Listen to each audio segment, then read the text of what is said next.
एक बार जो 33.3 का जो लॉ है वो देखते हैं जेसन होल्डर की कैच, आज 3 पकड़ी है इन्होंने।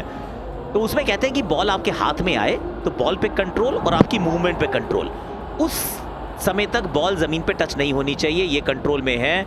बॉडी अभी भी मोशन में मेरे विचार में, उसके बाद यहाँ पे भी मोशन में ही है, ये कंट्रोल में तो नहीं है। बॉल ऑफ कोर्स कंट्रोल में, पर बॉडी नहीं है।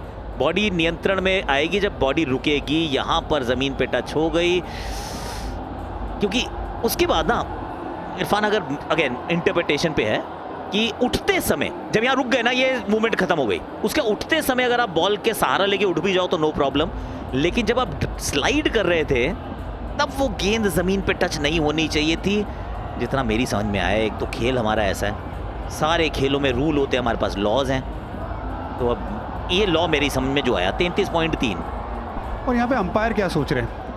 देखिए यहाँ पे आप बोल रहे हैं यहाँ पे ख़त्म है, लेकिन उससे पहले जो बात थी कि उससे पहले जब स्लाइड कर रहे थे, अंपायर शायद ये सोच रहे हैं कि जो उनकी फिंगर्स है, जो उनके हाथ है, वो बहुत बड़े हैं। क्या वो बॉल के नीचे है? जो हमें विजुअल दिखाई दे रहे हैं उसमें ऐसा लग रहा है कि गेंद ज़मीन पे लग रही है जब वो स्लाइड कर रहे हैं। अगर आप यहाँ पे नज़र डालेंगे आकाश, ये अंपायर की तरफ से सोचने की कोशिश की जा रही है।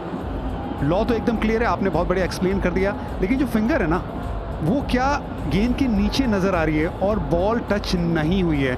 जब विजुअली आप ऐसे देखेंगे आपको लग रहा है कि हाँ टच हुई है, लेकिन वही हम 2D 3D जो कैमरा विजुअल्स की बात करते हैं, इसी वजह से जो आरसीबी की टीम है जिनके खिलाफ ये डिसीजन किया है, विराट कोहली उसमें इन्वॉल्व है, एंडी फ्लावर इन्वॉल्व है, वो बात कर रहे हैं अंपायर से कि नहीं वो घिस गया है हाथ, वो हाथ बिल्कुल गेंद से टच हुआ है ज़मीन पे।